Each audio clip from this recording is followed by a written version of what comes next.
Hi everyone, this is Kiko Vlog, si Filipino actor based here in Saudi Arabia and welcome back to my channel. Agad-agad, gawa natin yung reaction video, ang Barda compilation. Pero bago tayo magsimula, nilalamig na ba ang lahat? Ang lamig talaga dito for today's video.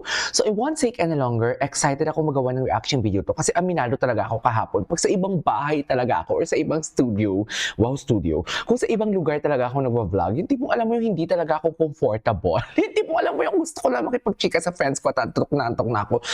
Pero ngayon, idadissect talaga natin to isa-isa kung ano yung mga chismis nila kay Ginoo at ang dami talaga nilang chismis.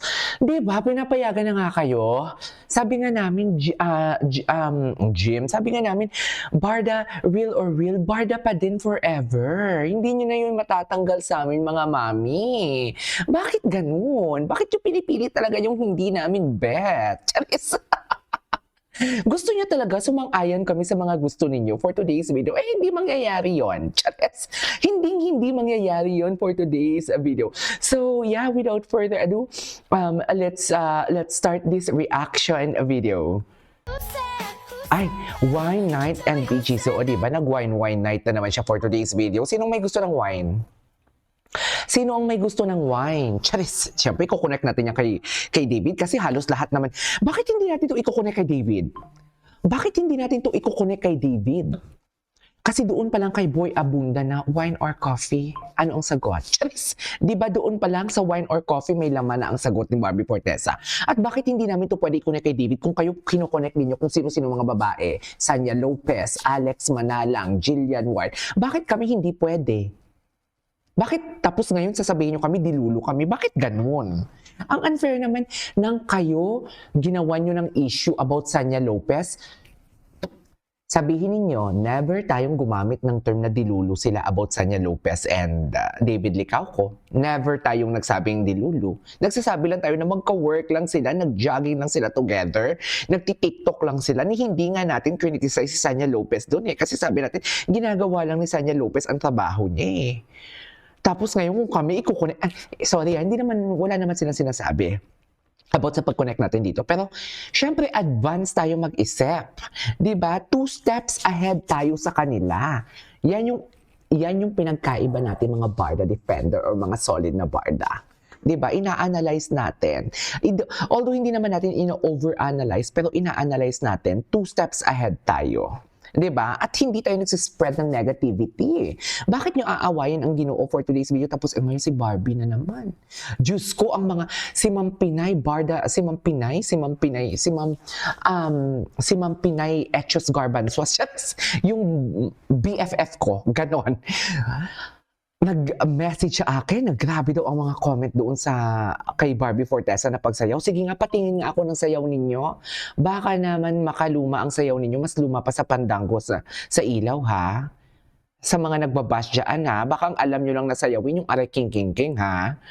Makapagsalita kayo for today's video kay Barbie. Kala nyo naman talaga ang perfect nyo. Akala nila talaga ang sisikip talaga nila. Charis! Di ba, Mi? Iba sila mag-isip, no? Iba talaga. Hindi ko lang talaga mag-gets, no? Bakit kaya pinipili ng mga tao na mabibiga or pabibigatin ang kanilang loob? Hindi ko talaga mag-gets kung bakit ang sarap-sarap tumawa, ang sarap-sarap, yung tipong alam mo yung walang problema, ikaw na mararamdaman, pero mas pinipili talaga nila na masasaktan sila.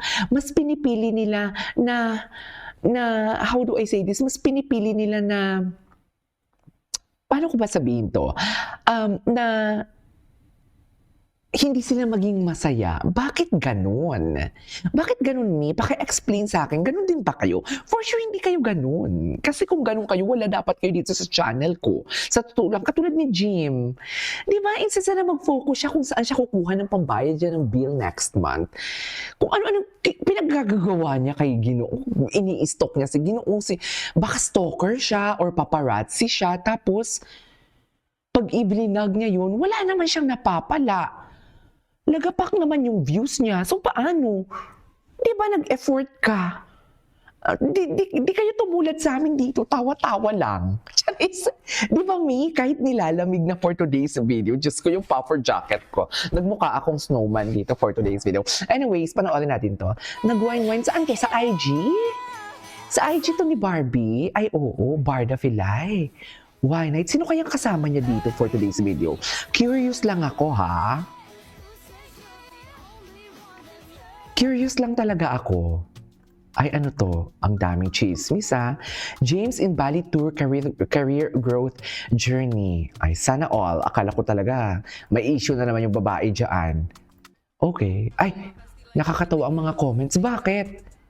Si Shavit daw, grabe naman kayo. Huwag niyo naman i-ano. Ay, Barda Sweet Moments. Huwag niyo naman i-bash si Jillian. Kala niyo naman talaga may alam kayo sa buhay ng tao. Di ba? Walang ganun, ma'am.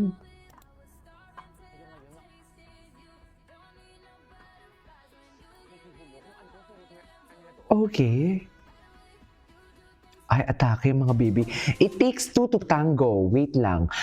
Walang toxic fan kung walang toxic haters and bashers. Who provokes?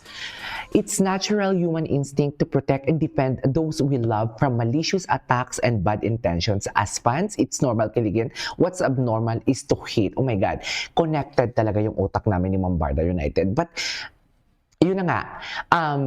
Tama, may mga toxic fans talaga, no, na pinipilit talaga nila na magsalita si David. Yung tipong, ang mga toxic fans, hindi lang tipong nagsispread ng hate. Ang mga toxic fans, ito din sa masasabi ko, yung pinipilit, yung inuunahan, yung tipong hindi makapaghintay, yung tipong may love team, pero gusto nila sila agad, yung tipong ganon, yung tipong dear, bigyan nyo naman sila ng time mag-get to know each other.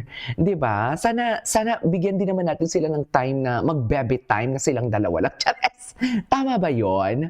Di ba? Sana ganun din kayo. Charis! Sana ganun tayo lahat mag-isip. Di ba, Mi? Yung tipong hindi yung tipong aatake agad. Yung tipong gustong-gusto agad na mag-tsuksyakan and everything. Tama ba yon? Sa palagay nyo, tama ba yun, Mami? Feeling ko hindi tama yun, Mi. Charis, hindi talaga tama yun siya, ha? Naku, cancel kayo dyan. Anyways, ay okay. Tapos na to for today's video. So, ang gagawin natin, ay, hello? Ay, alam mo kung papasok si Barbie talaga sa Encantadia. Good, ang ganda, sangre, oh. Di mo kaya. May sangre na pala. Sangre na pala ang baby natin. Ang gwapo niya talaga, in fairness. Iba talaga ang kagwapuhan ni Ginoo dito. Gwapo niya, no? Lalaking-lalaki siya, pero iba ang tingin eh. Charis. David, parang iba ang tingin mo kay Gillian. Charis. Siyempre, ginagalit ko lang kayo. Gawa natin ng satisfaction. Dito natin gawa ng satisfaction. Yung tipong yung mga basher, bibigyan natin ng satisfaction about dito. Pero, ang satisfaction na binibigay natin, yung tipong parang linoloko natin sila. So, hindi tayo manloloko. Pero hindi, dahil manloloko din sila kasi mga fake news peddlers sila. Ganito din yung gawin natin. Yung tipong, alam mo, ay, bagay ang Jillian and David. Gustong-gusto ko. Ganun. Bagay ang Jillian and David. Ganun yung gagawin natin. Tapos kiligin sila. Pero akala talaga nila, totoo, seryoso tayo. Charis! Di ba? Akala talaga nila seryoso tayo sa pinagsasabi natin dito for today's video, pero hindi nila alam, inuuto lang natin sila. Di ba? Katulad kay Jim, na-realize siya na kasi na inuuto natin siya eh. Di ba? Na Jim, i-feature mo naman ako sa channel mo, hindi ako kasali sa channel mo. Sino yung si Barda United lang, tsaka si Pikwa, ang sikat, ako hindi, tapos nilagay niya ako sa kanyang content, di ba? Kinontent niya ako, di ba? Nauto siya doon for today's video. Eh, ang masaklapan nito, mas lalo akong sumikat kaysa sa kanya. Charis! Di ba? Napako nga siya sa 74,900 na subscribers. Ano yun? Sa isang buwan, hindi siya nakaka-100 subscribers. Yun yung ginagawa niya for today's video. Meaning to say, hindi yung ginagawa niyang vlog, hindi successful, hindi convince ang mga tao. Kasi, magsa-subscribe lang naman yung tao sa'yo kung may credibility ka or convince ang tao or nagustuhan ng tao ang mga sinasabi mo. Pero hindi eh. Napako siya sa 74,900. Diba? Ano na? Ilang buwan na yan, Mami? Diba? Ilang buwan na yan na 74,900 siya. Pero hindi pa din. Oo, binabantayan ko talaga siya. Kasi binabantayan din naman ako eh. Tapos, diba, nauto siya doon. Dito muna tayo sa uto-uto. Diba? Alam mo mga bashers kasi mga uto-uto kasi yan eh. Oo, mga uto-uto yan sila. Totoo. Oo, yung tipong sila din mismo nauuto sa mga gawa-gawa nilang kwento. Sila talaga yung delusional. Kasi yung gusto nilang paniniwalaan yung sarili nilang kwento tapos maghahasik pa sila ng lagim tapos tayo yung titirahin nila kasi hindi tayo mauto. You know what I mean? Kaya huwag kayong magpapauto. Charis, huwag kayong magpapauto for today's video. O di ba, naging informative na yung vlog natin for today. Tama ba yun? Oh. Oh. Tapos, ganun ba talaga dapat, Mel? Charis. Ay, oh. Oh. Ay, oh, kinasal sila. Paano yan? Anyways, ituloy natin sa next reaction video natin. This is Kiko Vlogs and see you on my next vlog. Bye!